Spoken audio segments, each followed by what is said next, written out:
Marshall Chriswell is with us, and it's time for another installment of Martial Law. I need an echo sound effect there. I think that would be really good, don't you?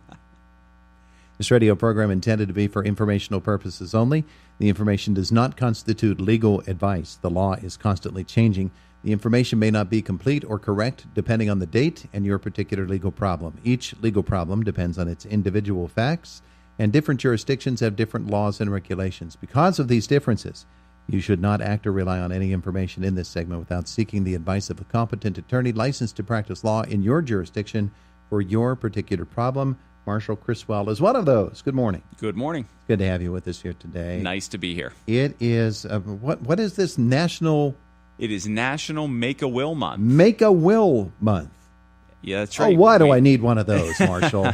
So this is a little known holiday or a month that every year we talk about this. August is National Make-A-Will Month, and it's a good time to think about the fact that if you don't have estate planning documents, a will, a trust, powers of attorney, all those things that constitute a good estate plan, you may want to speak with an attorney and put those things in place. All right, so give me an example of why it's so important. I can give you a good example from my practice that really is a tragic situation but it illustrates this point really, really well. I met with a client not all that long ago who had just lost her son. Terrible to see someone pass away so young. He was in his early 30s.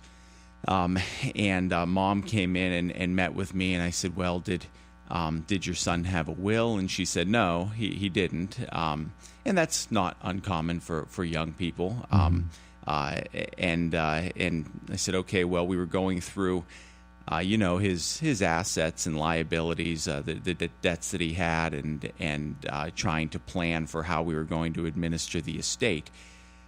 And it turned out that son and mom lived together and owned a house jointly.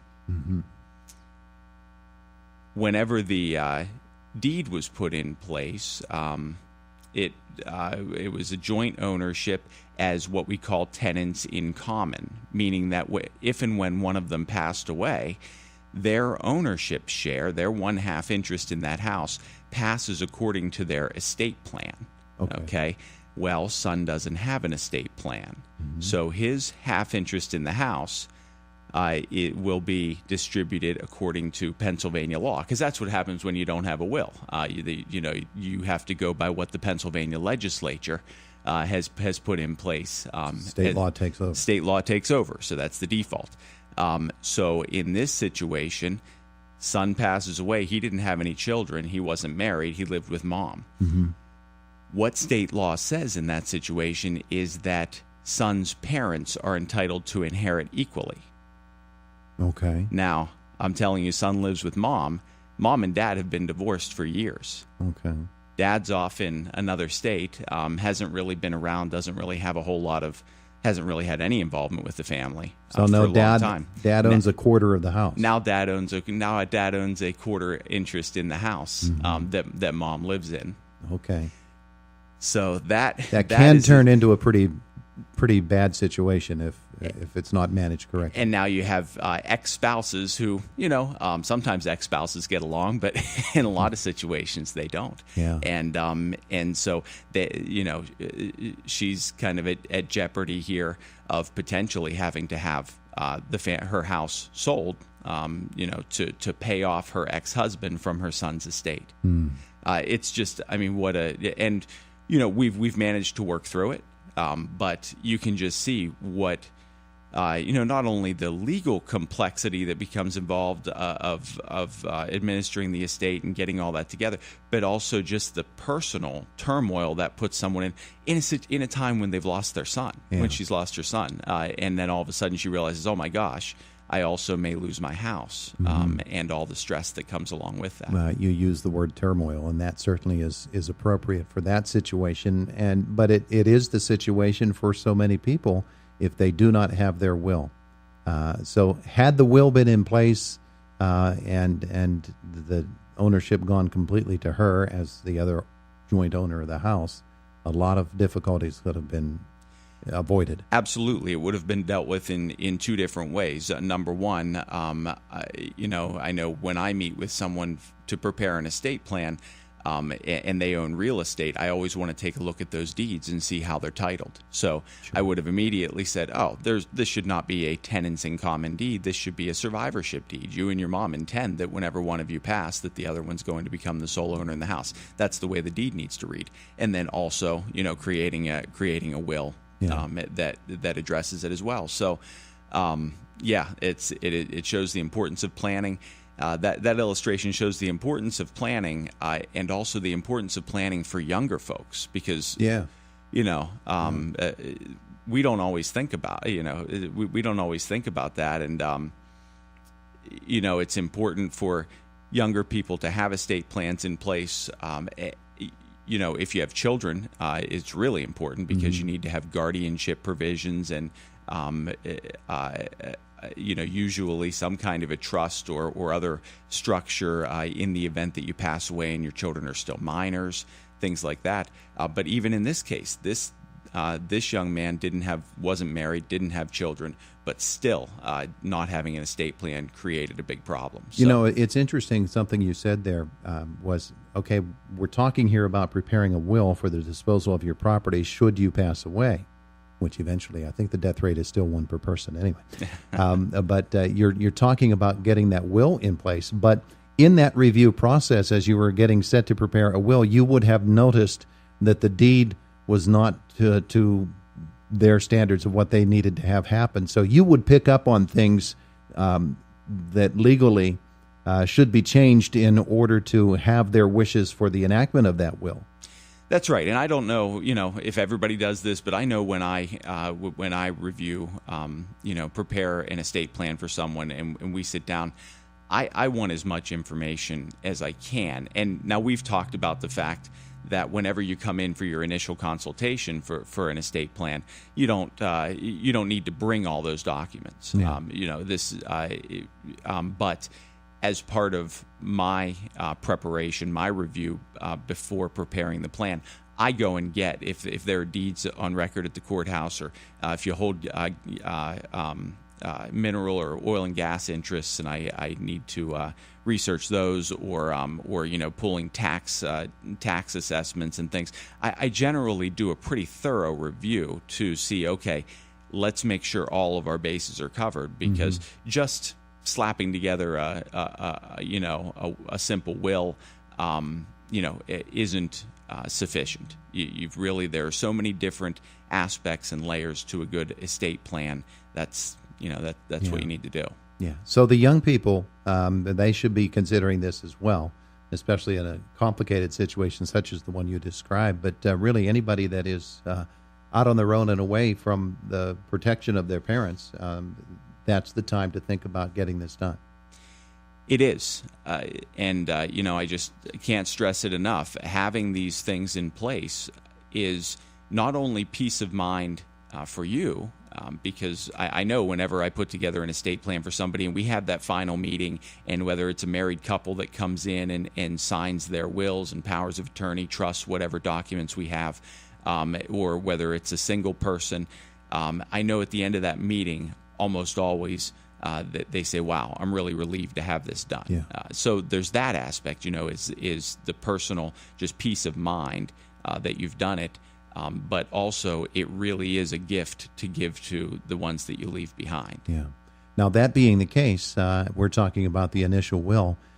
Some folks have had a will in place for a number of years, and they think, okay, I have a will, it's done, I don't have to worry about that again, I'll just keep living until I die. You got to get that will updated from time to time, don't you? What's the time frame that you recommend? So I recommend at least once every 3 years that you have a phone call or a meeting with an attorney just to say, okay, are we still, does everything here still meet with my goals? Is it still appropriate for my situation? What I do in my office is every year, if I did an estate plan for you, every year you're going to get a letter from me. And you don't have to call me or anything. It's just it just basically says, hey, we prepared an estate plan for you. Here are some things that could have possibly changed in your life, whether it be you got married, you got divorced, you had children, you had grandchildren, you started a business, you wound up a business. There are so many different things that can affect your estate plan. Did any of these things happen, or is there any other reason that you think you might want to talk about your estate plan? And so just to keep it in the front of your mind. Yeah. And then I say, if all else fails, at least once every 3 years, give me a quick call. I'm not going to charge you for that phone call. Just give me a quick call and let's talk about it. Yeah, it's interesting the way that you put that, because you named a few things. There are probably many more, but a lot of people would think nothing's changed. I'll just keep letting it ride. Sometimes people don't realize what has changed that will affect their situation, do they? That's right, and there can be so many different things. I often see, whenever you draft a will, you always appoint executors. Who's going to manage the estate when you pass away, and is that going to be children or somebody else? I often see that executors have either passed away, or they're not, they're not appropriate people anymore, whether they were old friends or brothers and sisters who have gotten older now, or whatever the case may be. That's one common thing that can cause a problem, but there are many, many more. The elderly, let's talk about them, because there can be a situation where the one elderly person's elderly spouse dies, and he or she depended upon their spouse to do everything.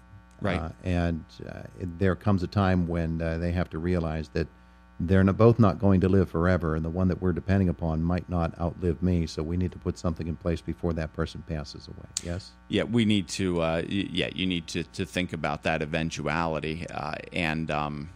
If we're talking about appointing, executors and powers of attorney and things like that, making sure to have alternates, and maybe even second alternates if you've got and not everybody's lucky enough to have that many family members or friends or other people that they can trust in that capacity. But if you do, having a first and second alternate in that situation can be very helpful, because you just never know.